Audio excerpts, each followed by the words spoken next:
봅시다.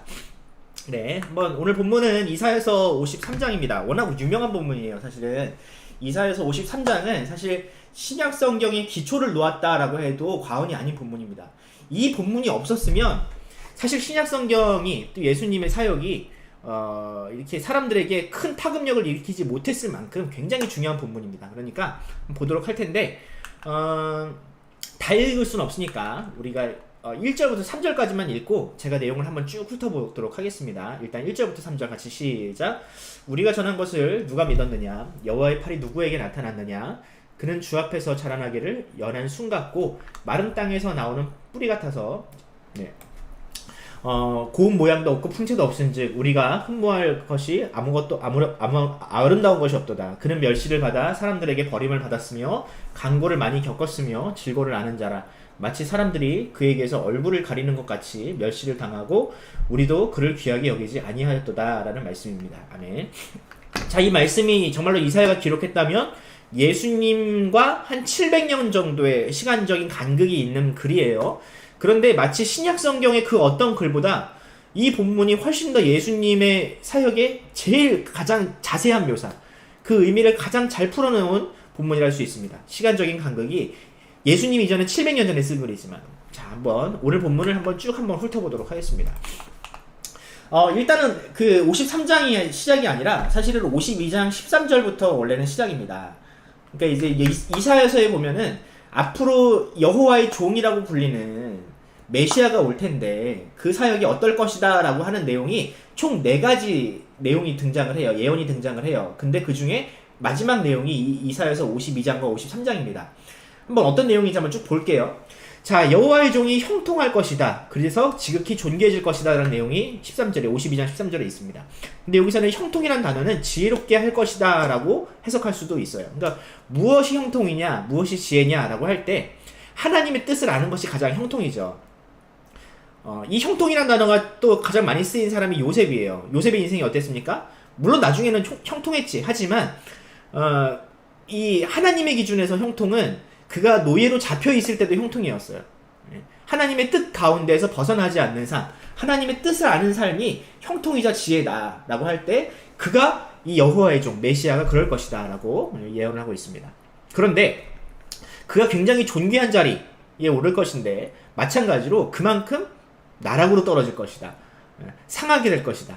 여러분들 이제 비행기가 이륙하고 얼마 지나지 않아서는 이게 착륙을 해도 큰 타격이 없습니다. 그런데 높은 고도에 올라갔다가 떨어지면 다 죽어요. 그만큼 큰 이 높이, 고도의 차이가 큰 사고를 만드는데 마치 그럴 거라는 거예요. 그가 높이 존귀해진 만큼 상하게 될 것인데 그만큼 큰 충격을 받아서 사람들이 그것을 보고 깜짝 놀라게 될 것이다. 소름 끼치도록 깜짝 놀라게 될 것이다. 여러분도 그렇잖아요. 여러분들이 큰 재해나 상해 이런 것들을, 재난을 보면 깜짝 놀라잖아요. 어떻게 이렇게 이런 일이 있을까? 마치 이 메시아의 고난을 보고도 그럴 거라는 거예요. 자, 그런데 이 왕들이 이 메시아의 고난, 존귀와 또한 상함을 보고 왕들조차 이런 일들을 본 적이 없어서 말문이 막힐 것이다. 여기서 왕은 누굴까? 여러분들, 왕은요, 이 세상의 모든 정보를 가지고 있는 사람입니다. 꼭 왕이어서 왕이 아니라요, 이 세상을 다스리는 사람. 누가 다스립니까?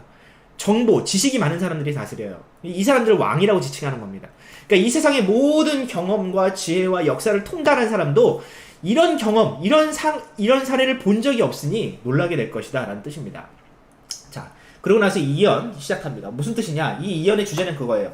여호와의 종이 어떤 일을 행할 것인데 사람들이 이것에 대해서 믿지 않을 것이다. 부정적인 반응이 나올 것이다 라고 예언을 합니다. 여호와의 팔이 나타났으나 너희는 그가 전한 것을 믿지 않을 것이다.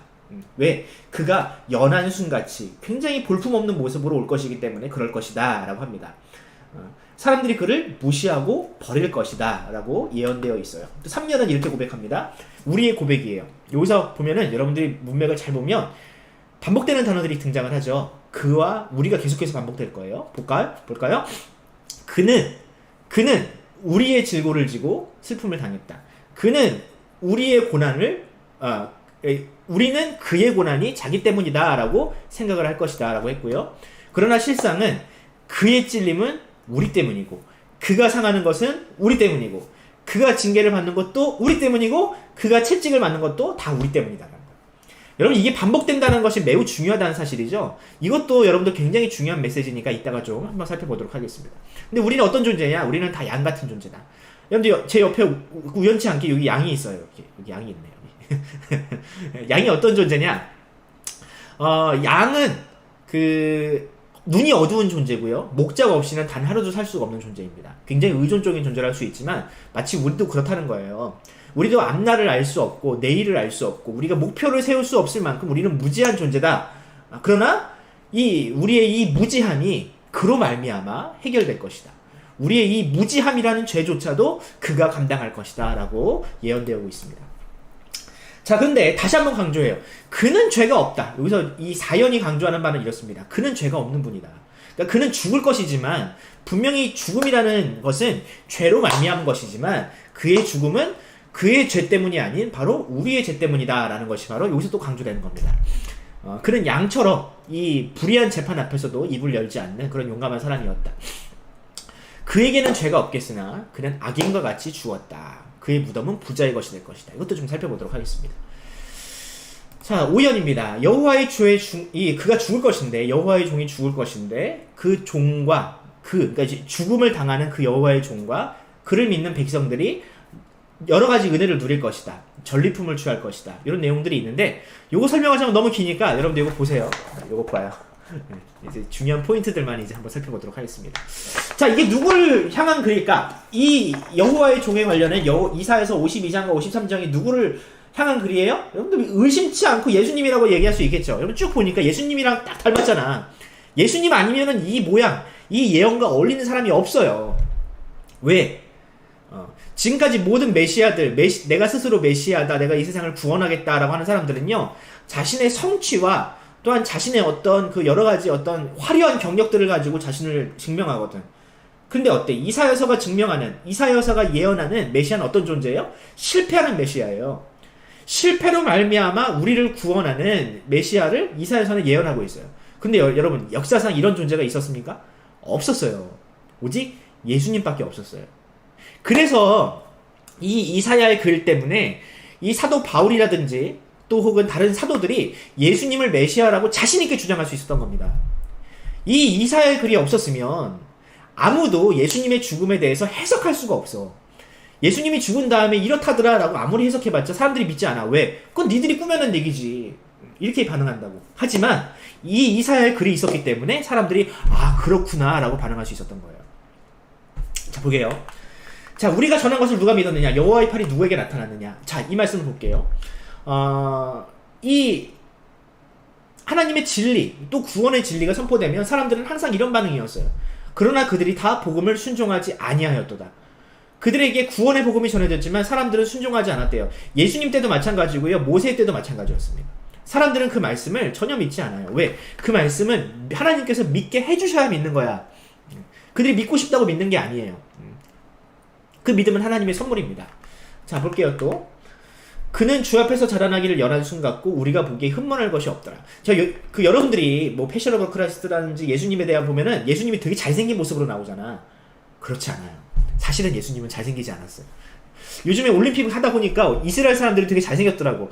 예수님도 그 정도 평균 정도는 됐겠지만 어쨌든 뭐 그래 예수님이 뭐 연예인 뺨치는 외모는 아니었던 것 같아. 예언되었기를. 그런데 예수님의 외모뿐만 아니라 예수님의 출신이 문제야. 여러분들 나다나엘이라는 예수님의 제자가 있었어요. 근데 그가 와보라라는 말에 뭐라고 대답했냐면 나사렛에서 무슨 선한 것이 나겠느냐라고 하면서 거절했어요. 맨 처음에는. 무슨 뜻이냐면 사람은 태어나면 서울로 보내고 말은 태어나면 제주로 보내란 말이 있죠. 그만큼 사람은 서울에서 자라야 인정받는다라는 거예요. 거기서 교육도 잘 받을 수 있고 서울에서 살아야 사람들이 이제 뭐 뭔가 인생이 잘 풀린다는 뜻입니다. 그런데 여러분들은 서울 살죠? 축하해요. 어쨌든 근데 이 나다나엘이 볼 때는 이 나사렛이라는 동네는 깡촌이야. 학교도 제대로 없고 교육도 제대로 받을 수 없는 곳이야. 거기서 무슨 메시아가 나냐는 거예요. 그 깡촌이고 뭐 말도 안 되는 이 그냥 시골 같은 그런 동네에서 무슨 메시아가 나올 수 있겠느냐라고 그냥 폄하해버린 겁니다. 그리고 또 예수님의 아버지가 누구예요? 요셉이잖아요. 요셉이 누굽니까? 목수예요. 훌륭한 그 교육자 집안에서 교육자가 나잖아요. 근데 목수 밑에서는 목수밖에 안 나와요. 그 당시에는 그랬어요. 그런데 이 목수의 밑에서 무슨 메시아가 나오느냐라는 겁니다. 그러니까 이 예수님의 출신, 그의 아버지의 직업 때문에 예수님이 늘 의심받았어. 사람들이 예수님을 믿지를 못했어요. 그의 출신 때문에. 이게 인간의 한계입니다. 그는 실로 우리의 질고를 지고 우리의 슬픔을 당하였거늘. 여러분들 이건 너무나도 뻔한 내용이잖아요. 예수님이 우리 위해서 십자가를 지신 내용, 여러분 우리 다 알고 있잖아요. 하지만 저는 그 다른 본문에서도요, 그걸 봐요.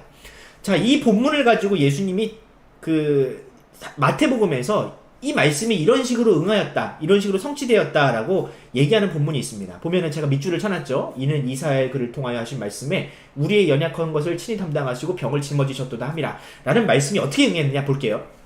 자, 보면은 저물매 사람들이, 병 들린 사람, 귀신 들린 사람들이 예수님께 많이 나왔어요. 뭐 그 당시는 뭐 예수님이 능력이 있으니까 사람들이 많이 왔을 거야. 그런데 타이밍이 중요해요. 언제요? 저물매. 날이 저물었어요. 이제는 사람들이 다 집에 돌아가고 개인적인 일을 터에 나갔다가도 퇴근하고 돌아와서 개인적인 어떤 휴식을 취해야 되는 그런 타이밍입니다. 저물매. 그죠? 여러분 퇴근한 거예요. 학교 집에 간 거야. 학원 끝나고 집에 간 거야. 그런데 사람들이 왔어. 어떻게 해야 돼? 아, 오늘은 영어 끝났으니까 돌아가시고요. 내일 오세요. 이렇게 해야 되는 게 맞잖아요. 그런데 어떻게 해요? 예수님께서 말씀으로 귀신들을 쫓아내시고 병든 자를 어떻게 하셨대요? 다 고치셨대요. 한 사람도 빠짐없이 온 사람들은 다 고치셨대요. 여러분, 저는 이게 예수님이 십자가 지신 것보다 이게 더 감동이야. 물론 그것도 감동이지만 퇴근했어요. 예수님도 이제 내일을 위해서 준비하시고 휴식을 취하셔야 돼요. 그런데 어떻게 해요? 다 고쳐주셔. 개인의 삶을 주장하지 않으시고 자신을 필요로 하는 모든 사람들을 위해서 자신을 다 내어주신 거야, 이게. 여러분들 같으면 그렇게 하겠어요? 퇴근했는데 갑자기 우리 선생님도 퇴근했는데 갑자기 직장에서 전화 와가지고 빨리 다시 오세요. 큰일 났어. 지금 막 뭐 해야 돼. 물론 그 정도면 하겠지. 근데 직장 상사가 그러면 짜증 나잖아요.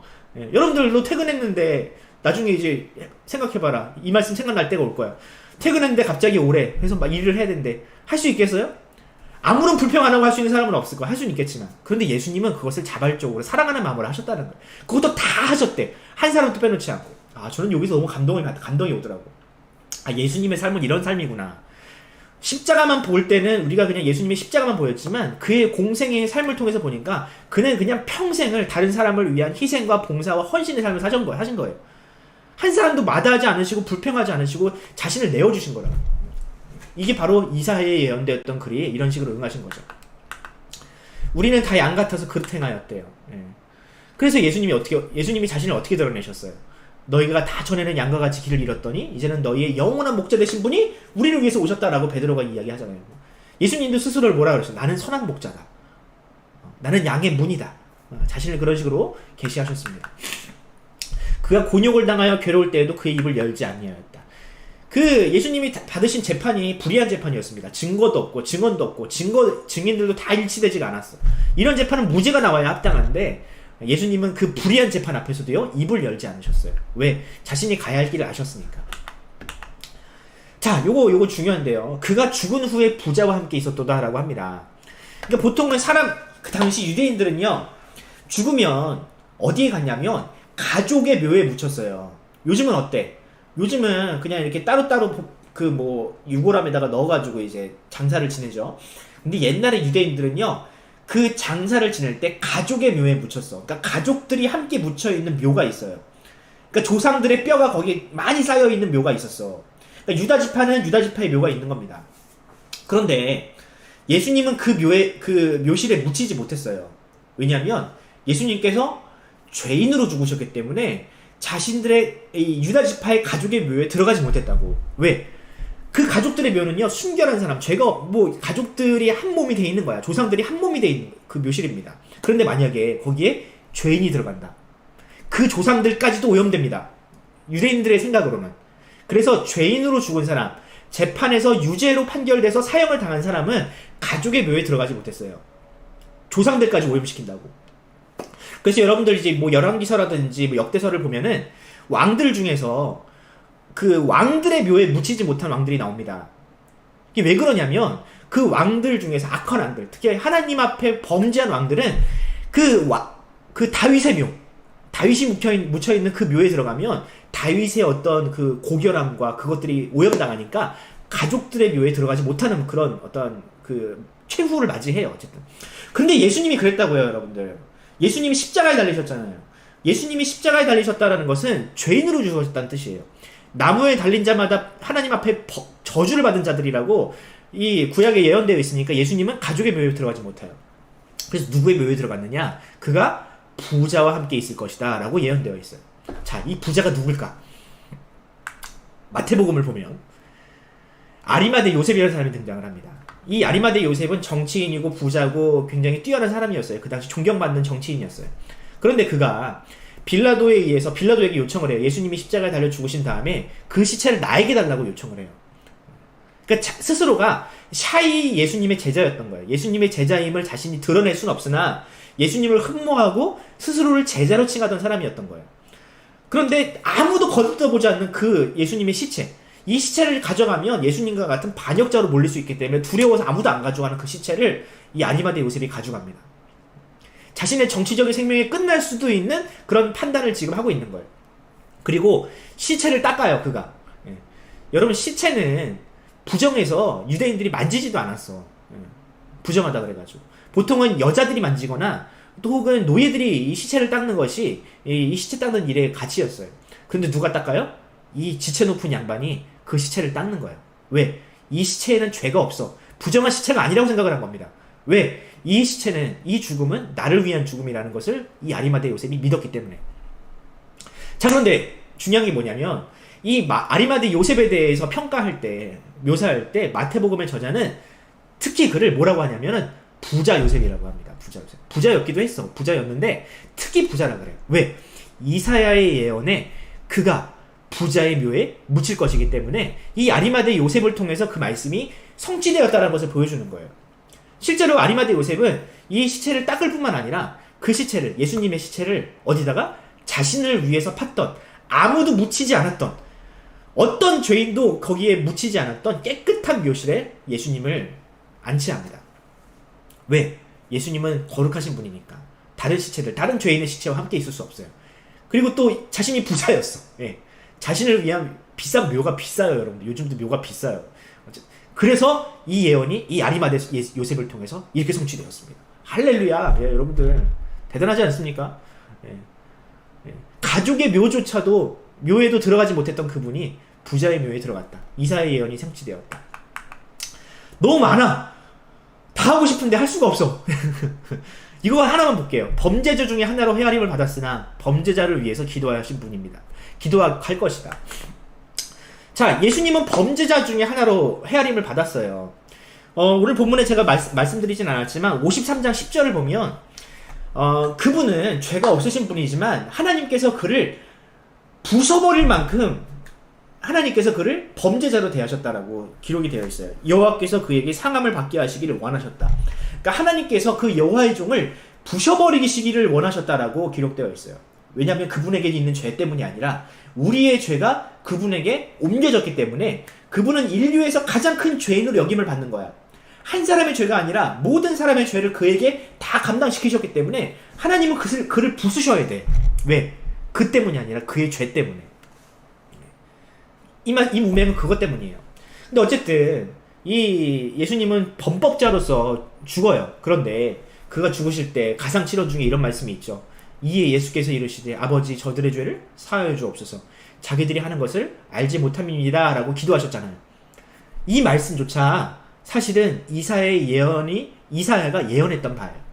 이사야가 그분이 그 범법자로서 죽을 때 죄인을 위해서 기도할 것이다 라고 예언했었어요. 그 말씀이 이 가상칠언의 마지막 말씀을 통해서 이루어진 겁니다.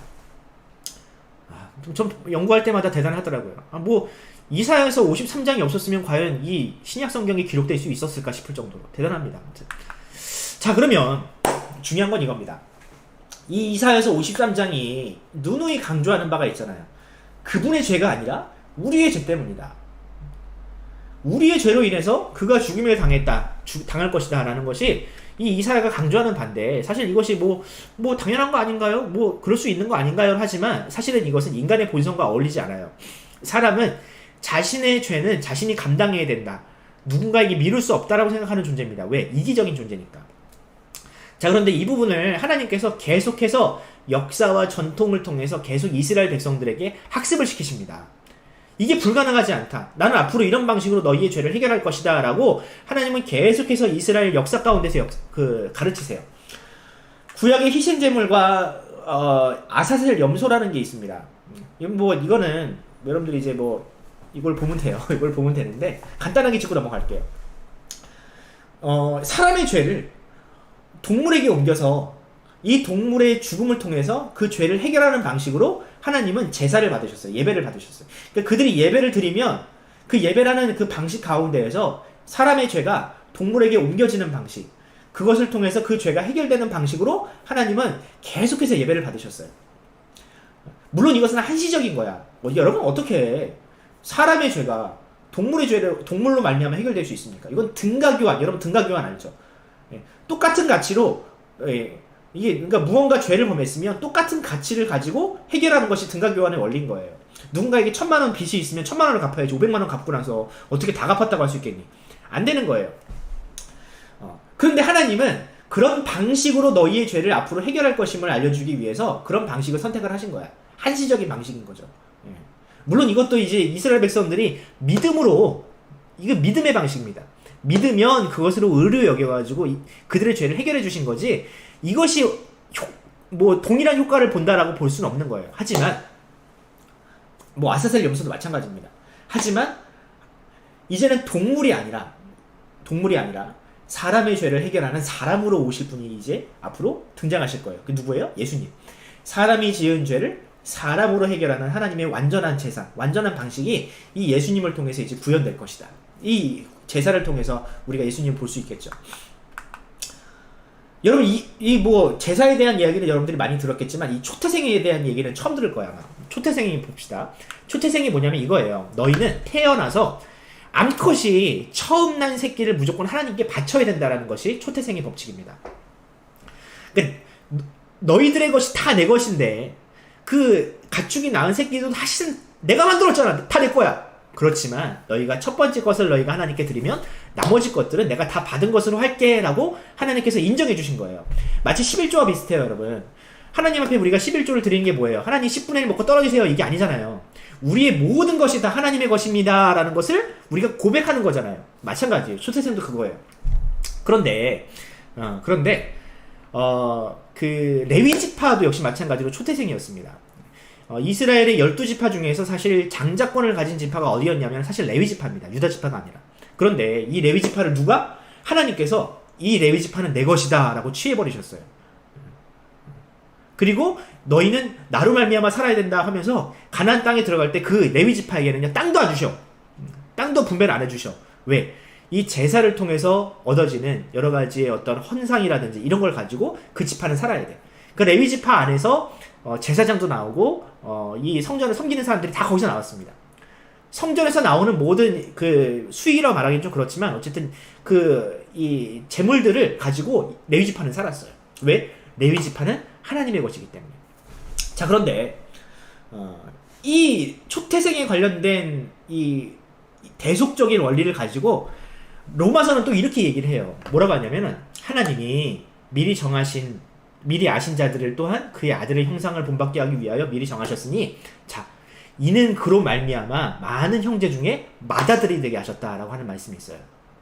무슨 뜻이냐면 우리도 하나님의 백성이 되어야 하는데 우리가 다 하나님의 것인데 사실은 예수님이 맏아들로서 큰아들로서 하나님께 먼저 바쳐졌다라는 거예요. 하나님께 자신을 맏아들로서 하나님께 바침으로 말미암아 그를 믿는 모든 자들을 그의 동생으로 취하셨다는 뜻입니다. 그러니까 우리가 예수님을 믿으면 하나님의 자녀가 되는 원리가 누구 때문에 가능해진 거예요? 예수님 때문에 가능해진 거예요. 그러니까 예수님이 하나님의 아들로서 맏아들로서 이 땅에 오신, 사실은 맏아들이 아니야. 하나님과 동등하신 분이에요. 근데 자신을 하나님 앞에 그렇게 맏아들로 들이신 거야. 왜? 그분이 맏아들이 되셔야 그분을 믿는 모든 자들이 하나님의 자녀가 될 수 있으니까. 이해가 되십니까? 예. 이게 또 굉장히 중요한 사상이라 할 수 있어요. 또 이삭을 대신하는 순양, 여러분들 이해 되게 잘 알죠. 예. 이삭이 하나님 앞에 바쳐져야 됐어. 바치라고 하나님께 하셔가지고. 근데 결정적인 순간 하나님께서 아브라함을 막으시잖아. 그리고 나서 뭘 바치게 하세요? 순양을 바치게 하세요. 그리고 나서 그 땅을 아브라함이 뭐라 그래? 여호와 이레라고 부르잖아요. 장차 이 땅 가운데에서 이 순양처럼 준비된 하나님의 무언가가 있을 것이다. 아브라함이 내다본 거죠. 아, 지금 하나님께서 나에게 시키신 이 일은 나에게만 무언가 깨달음을 주기 위함이 아니라 장차 하나님이 이런 방식으로 또 무언가 일을 하실 것 같다라고 예견을 하고 그 땅을 여호와 이레라고 부른 거예요. 하나님이 준비하실 것이다. 무언가 하나님의 준비된 것이 있다. 그래서 나중에 그 땅이 예루살렘이 되고요. 그 예루살렘에 성전이 세워지고요. 그 성전 예루살렘 터에 그 예루살렘 땅 가운데 예수님의 십자가가 세워집니다. 하나님이 준비한 어린 양, 하나님의 어린 양 예수 그리스도가 우리를 대신해서 이삭을 대신한 것처럼 우리를 대신해서 예수님이 죽으시는 그런 사건이 일어나게 됩니다. 야, 여러분 놀랍지 않습니까? 네. 할 게 너무 많아. 더 많은데 더 설명할 수 있는데 시간 관계상 여기까지. 여러분들이 궁금하면 이 책을, 이 내용을 보세요. 자, 그러면 중요한 건 이런 내용을 보면서 여러분들 어떤 친구들은 뭐 그게 어때서 뭐 그럴 수도 있는 거지. 어떤 친구들은 야 대단한데 이런 친구들도 있죠. 그런데 이 말씀을 보고 우리처럼 이 말씀을 깨달은 사람이 한 명이 등장을 해요. 신약 성경을 보면 이 이사야서 53장을 딱 보고 나서 구원을 받은 사람, 깨달음을 얻은 사람이 등장하는데 우리는 그분을 통해서, 그 사람을 통해서 우리도 조금 뭔가 깨달음이 있을 수 있을 것 같아요.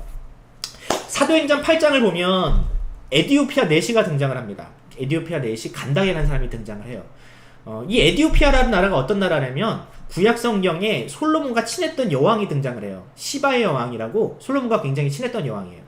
솔로몬을 흠모하고 또 하나님을 굉장히 사모했던 사람 여왕이었어요. 그래서 그 자신의 조국으로 돌아가서 이 유대교, 하나님을 섬기는 여호와 종교를 그 땅에 선포했던 사람이 이 시바의 여왕이었습니다. 근데 그 나라가 어떤 나라냐? 에디오피아였어요. 근데 이 에디오피아의 내시였던 간다게도 그 전통을 따라서 자신도 유대교를 믿는 사람으로 이렇게 살았던 거지. 근데 그가 유대교를 사모했기 때문에, 유대교를 이렇게 굉장히 지지했기 때문에 유대인들의 전통, 명절이 되면 예루살렘에 오는 그 전통을 항상 매년마다 반복하고 있었어요. 그 유대인들은요, 그 1년, 평생에 3번 정도는 항상 이 예루살렘에 와야 돼. 또 좀 형편이 나은 사람들은 1년에 한 번씩 왔어. 그래서 이 간다게도 예루살렘에 왔던 거예요. 그런데 그가 자신의 조국, 고향 에디오피아로 돌아가는 길에 하나님께서 빌립이라는 사람을 만나게 하십니다. 빌립아, 너는 좀 거기 가 있어라. 내가 한 사람을 만나게 할 것이다. 동쪽으로 가라. 네가 귀인을 만날 것이다. 라고 하나님께서 예언을 하신 거죠. 빌립이 이 에디오피아 내시 간다게를 만났는데 마침 그 간다게가 어떤 본문을 읽고 있었느냐? 성경을 가지고 있었어요. 여러분들 이 간다게라는 사람이 되게 부자예요. 옛날에는 성경책, 요즘에는 성경책 갖는 거 흔한, 뭐 집에 여러분들 한 4-5개씩 있지. 되게 흔한 일이지. 근데 옛날에는 성경책 되게 귀했어요. 수억을 호가했습니다. 그 당시에는. 근데 개인적으로 근데 성경을 가지고 틈날 때마다 읽을 정도로 그 사람이 굉장히 종교적인 사람, 이 유대교를 사모하는 사람, 하나님을 사모하는 사람이었다는 거예요. 돈도 많았지만 어쨌든. 근데 그가 성경을 보면서 도무지 이해가 안 되는 거야. 평생을 유대교를 사모하면서 하나님을 사모했던 사람이 성경을 보면서 이해가 안 되는 거야. 뭔 말인지 하나도 모르겠는 거야. 특히 어떤 본문을 보면서 몰랐느냐? 이 본문 때문에. 자, 읽는 성경 구절이 이것이니 일렀을 때 그가 도살자에게로 가는 양과 같이 끌려갔고 털 깎는 자 앞에서 있는 어린 양이 조용한과 같이 그의 입을 열지 아니하였도다. 그가 굴욕을 당하였을 때 공정한 재판도 받지 못하였으니 누가 이의 세대를 말하리요? 그의 생명이 땅에서 빼앗기미로다 하였거든. 어디예요? 이사야서 53장이에요. 여기를 읽으면서 도무지 이해가 안 되는 거야. 평생을 이 본문을 연구하는데 안 되는 거야. 그 똑똑한 사람이. 그 에디오피아의 그 재정부 장관이었어요. 재정부 장관. 똑똑한 사람이었다는 거야. 근데 그 똑똑한 사람, 종교심이 깊었던 사람, 이 사람이 성경을 이해가 안 되는 거야. 성경이 이해가 안 되는 거야. 그래서 빌립이라는 사람이 쭉 해석해 줍니다. 근데 이 간다게라는 사람이요, 사실은 예수님을 봤었어. 예수님이 죽으실 때 예루살렘에 있었어요. 당시 예루살렘에 있었던 사람 중에서 예수님의 십자가를 모르는 사람이 없어요. 왜? 너무 대단한 사건이니까. 너무 끔찍한 사건이니까. 다 예수님을 봤어. 근데 그 예수님의 죽음이 무슨 죽음인지 사람들은 이해하지 못했지. 간다게도 마찬가지였을 거예요. 자, 그런데 이 빌립이라는 사람이 당신이 봤던 그 예수라는 사람과 이 이사야서 53장이 일치된다. 사실은 이 이사야서 53장은 네가 봤던 그 예루살렘에서 봤던 그 죄인으로 죽었던 예수 그리스도를 지칭한다. 봐라. 세상에 어떤 사람이 이 이사야서 53장의 말씀과 어울리겠느냐. 예수님밖에 없다. 하나님은 이미 이 이사야를 통해서 메시아는 이런 방식으로 죽음을 통해서 자신의 뜻을 이룰 것이다 라고 예언했는데 예수님 봐라, 그분이지 않느냐라고 했을 때 간다게가 무릎을 탁 치면서 고백을 합니다. 맞구나. 예수님밖에 없구나. 예수의 죽음은 스스로의 죽음, 죄 때문이 아니라 나를 위한 죽음이었구나 라는 것을 간다게가 깨달아요. 그동안 성경을 많이 봐왔지만 이해되지 않던 것들이 예수님을 통해서 일목요연하게 정리가 되더라니까. 이 구약에 있는 모든 말씀들은 다 예수와 연결되는구나, 예수님을 통해서 성취되었구나 라는 것을 이 간다게가 깨달아요. 그러고 나서 이 간다게가 어떤 반응을 보이냐면 이런 반응을 보입니다. 길을 가다가, 빌립과 함께 길을 가다가 물을 봐요. 그러니까 뭐라고 했냐면, 자, 여기 물에 있다. 내가 세례를 받는 것이 전혀 거리낌이 없다. 나에게 좀 세례를 다오라고 부탁을 합니다. 여러분, 세례가 뭐예요? 세례는 예수님이 받으신 거예요. 예수님은 세례를 받을 만한 이유가 없어요. 왜? 죄가 없으시니까. 하지만 예수님은 스스로를 죄인으로 이 땅 가운데 내어주시기 위해서 이 땅에 오셔서 세례를 받으심으로 장차 세례를 받는 모든 사람들과 자신을 동일시하기 위해서 세례를 받으셨어요. 마찬가지로 죄인들이 세례를 받는 것은 무슨 뜻이에요? 내가 죄인이며 이제 나에게는 예수님이 필요합니다. 예수님과 한 몸 되길 원합니다 라는 것이 세례의 뜻이에요. 간다게도 그래서 내가 세례를 받겠습니다. 내가 예수 그리스도를 구주와 주님으로 고백합니다. 나에게는 예수님이 필요합니다 라는 것을 고백하기 위해서 세례를 받은 거예요. 그러고 나서 간다게가 어떤 반응을 보였느냐? 자, 세례를 받고 이제 둘이 이제 쭉 올라왔어. 그랬더니 그가 기뻐했어. 이제는 이전에 있던 그 고민과 고심과 깨닫지 못하는 이런 것들이 이제 말끔하게 해결된 거야. 기쁘지? 그러고 나서 그를 다시 보지 못했다라고 합니다. 더 이상 예루살렘에서 간다게를 본 사람이 없어. 왜? 그는 매년 왔거든. 매년 6월절마다 이 예루살렘에 왔었거든. 그런데 이제는 더 이상 내가 6월절에 성전에 와서 제사를 드릴 필요가 없는 거야. 왜? 예수님을 통해서 이미 다 이루어졌거든. 이제는 내가 더 이상 구약에 있는 유대교 율법들을 준수하면서 하나님 앞에 구원받으려고 노력할 필요가 없는 거야. 왜? 예수님이 다 이루셨거든. 그래서 그는 더 이상 예루살렘에 오지 않았어요. 예수님을 완전히 믿었던 거지. 철저하게 믿은 거지. 사도 바울처럼. 사도 바울이 뭐라고 고백합니까? 내가 이전에 있던 모든 것들을 다 배설물로 여긴다. 왜? 예수님으로 만족하니까. 예수님으로 완전하니까. 예전에는 그 옛날의 모든 것들이 다 나에게 전부인 줄 알았는데 예수를 알게 되니까 내가 더 이상 그것에 뒤돌아보지 않게 될 수 있었다. 배설물로 여길 수 있게 되었다. 간다게도 그렇게 된 겁니다. 나중에 간다게가 어떻게 됐을까? 여러분들, 제가 이제 연구를 해보니까 간다게가 에티오피아 사람이잖아요. 근데 에티오피아가 지금 아프리카 중에서 유일하게 거의 기독교 국가입니다. 아프리카는 거의 이슬람이 먹었어, 여러분들. 이슬람이 다 먹었어. 그런데 유일하게 에티오피아만큼은 에티오피아 정교회라고 해가지고 기독교회를 뿌리로 두고 있는 그런 정교회가 하나 있고요. 그리고 순수 기독교가 한 18% 정도 돼요. 누구 때문에 그렇게 됐을까? 간다게 때문에 그렇게 된 거예요. 이 간다게라는 사람이 유대교 전통에 찌들어 있던 그 에티오피아에 다시 가가지고 일종의 선교사 역할을 한 거죠. 이게 쉬웠을까요, 여러분? 유대인들이 얼마나 기독교를 박해했어요. 유대인들이 얼마나 기독교를 미워했냐고, 교회를 핍박했냐고. 지금도 마찬가지로 핍박을 하죠. 근데 에티오피아도 유대교의 나라예요, 사실은. 유대교회는 시바 여왕의 나라였어요. 유대교의 나라였다. 그런데 그가 가가지고 에티오피아 사람들이 본 적도 없는 예수를 전하면서 그 사람들을 기독교화, 복음화 한다는 것이 쉬웠을까? 어려웠을 거예요. 힘들었을 거예요. 그의 재력이 아무리 그의 권위가 높다 한들 사람들에게 그렇게 믿음으로 반응케 하는 것은 굉장히 어려운 일이에요. 근데 그의 삶이 어땠을지 대략 추측이 됩니다. 예수님처럼 헌신적으로 다른 사람을 위해서 다른 사람들이 흠모할 만한 그런 삶을 그가 살지 않았을까? 그렇지 않고서야 그 땅이 그렇게 복음화될 수가 없는 거예요. 자, 저는 이제 말씀을 이제 정리하려고 합니다, 여러분들. 이 말씀을 들으면서 여러분들은 무슨 생각을 하는지 모르겠지만 저는 한편으로 그런 생각을 하게 되더라고. 이 간다게가 이사야서 53장을 본 것은 하나님의 은혜죠. 또 깨닫게 된 것도 하나님의 은혜예요. 오늘날 지금 하필 매일 성경의 본문이 이사야서 53장인 이유는 마치 하나님께서 우리를 간다게처럼 사용하시기 위함이 아닐까. 혹시 우리 중에 예수가 누구인지, 그분의 삶과 죽음이 어떤 것인지 깨닫지 못하는 자들을 위해서 매일 성경 본문을 하필 53장으로 정해주신 것은 하나님의 뜻이 아닐까라고 저는 감히 추측을 해보면서 이렇게 적용을 해봤으면 좋겠어요.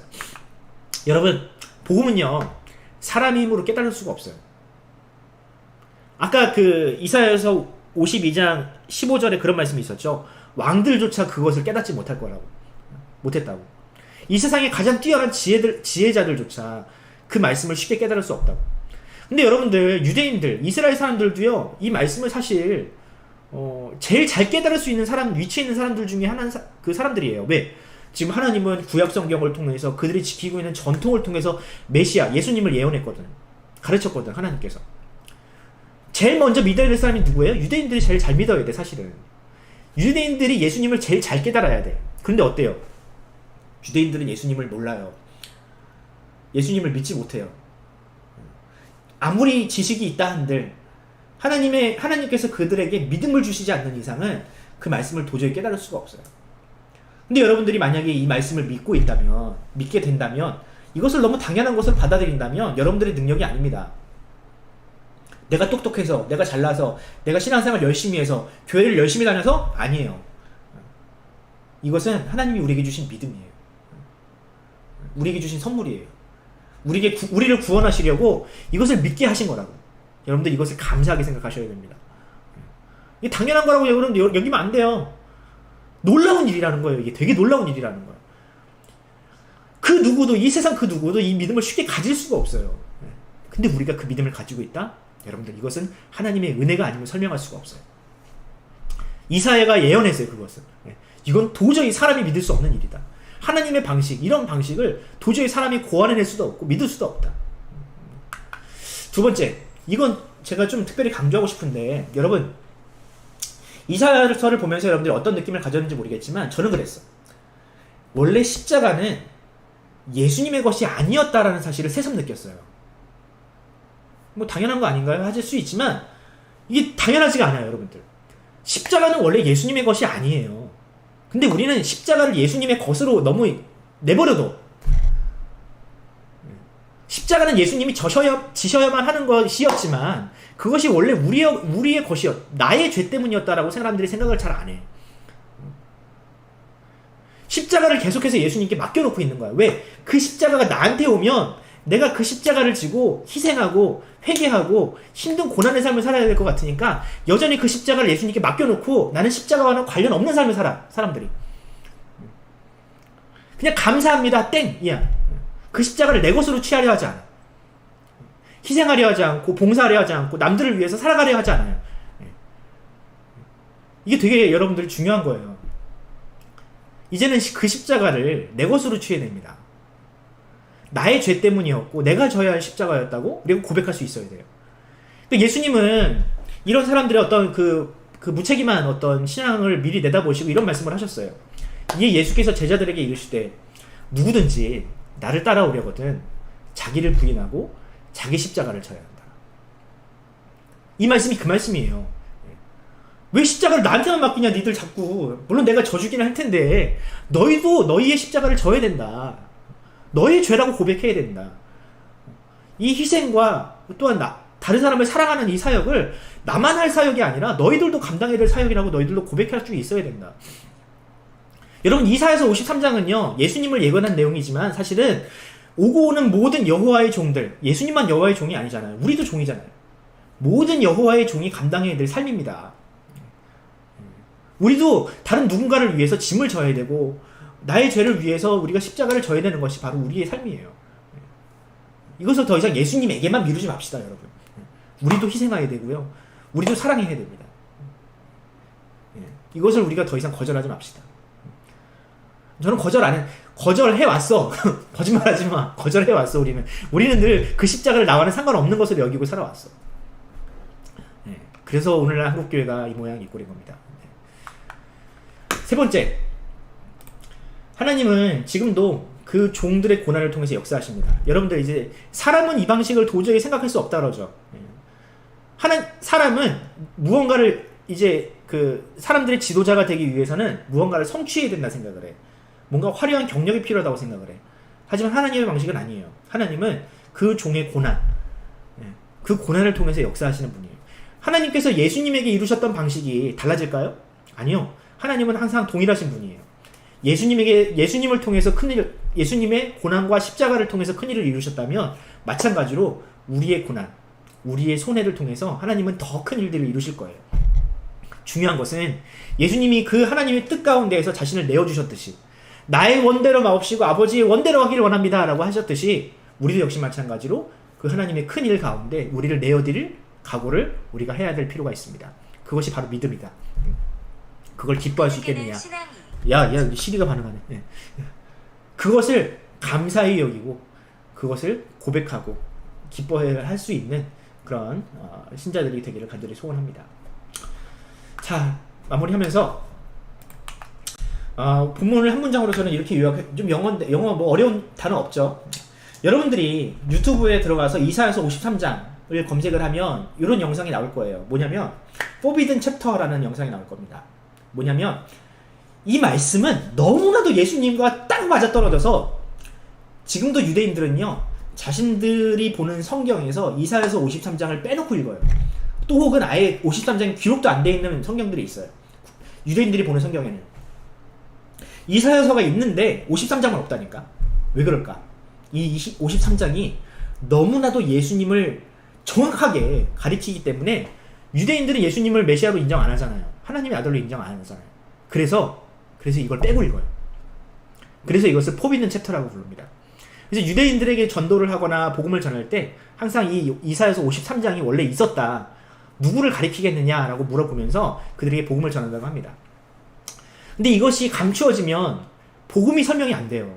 아까 얘기했죠. 이사야서 53장이 없었으면 신약 성경이 아예 불가능했다니까. 기록되는 것이. 복음이 없으면 어떻게 됩니까? 하나님 나라가 천국이 감춰져요. 이사야서 53장이 감춰지면 복음이 사라지고 복음이 사라지면 천국에 들어갈 수 없습니다. 근데 유대인들만 그러냐? 저는 아니라고 봐요. 우리는 성경을 감추진 않아요. 하지만 무시해요. 지금 제가 이미지로 이렇게 띄워놓은 누구 비슷하게 생겼죠? 이 사람뿐만 아니야. 우리도 어쩌면 십자가를 들고 이 십자가의 의미도 모르고 십자가를 들고 누군가 앞에 서면서 이 십자가의 의미를 퇴색시키고 하나님의 말씀을 무시하는 그런 사람들이 있을 수 있어요. 그러면 이 이 성경이 무시되고 성경이 사람들에게 관심이 없어지면 누가 사라지냐면 예수님이 사라지는 거예요, 사실은. 이 성경을 통해서 예수님을 보지 않으면 예수님을 제대로 볼 수가 없어요. 그런데 우리는 그렇게 하고 있다고요. 성경을 보지 않고 신앙생활 하고요. 성경을 보지 않고 자신을 신자라고 얘기를 해요. 그러면서 예수님을 무시합니다. 그러면 결국 어떤 게 무시받느냐? 교회가 무시당합니다. 교회가 사람들 앞에 존중을 받을 수가 없어요. 사람들이 그런 말을 하죠. 예수는 좋은데 교회는 싫다. 왜 그래요?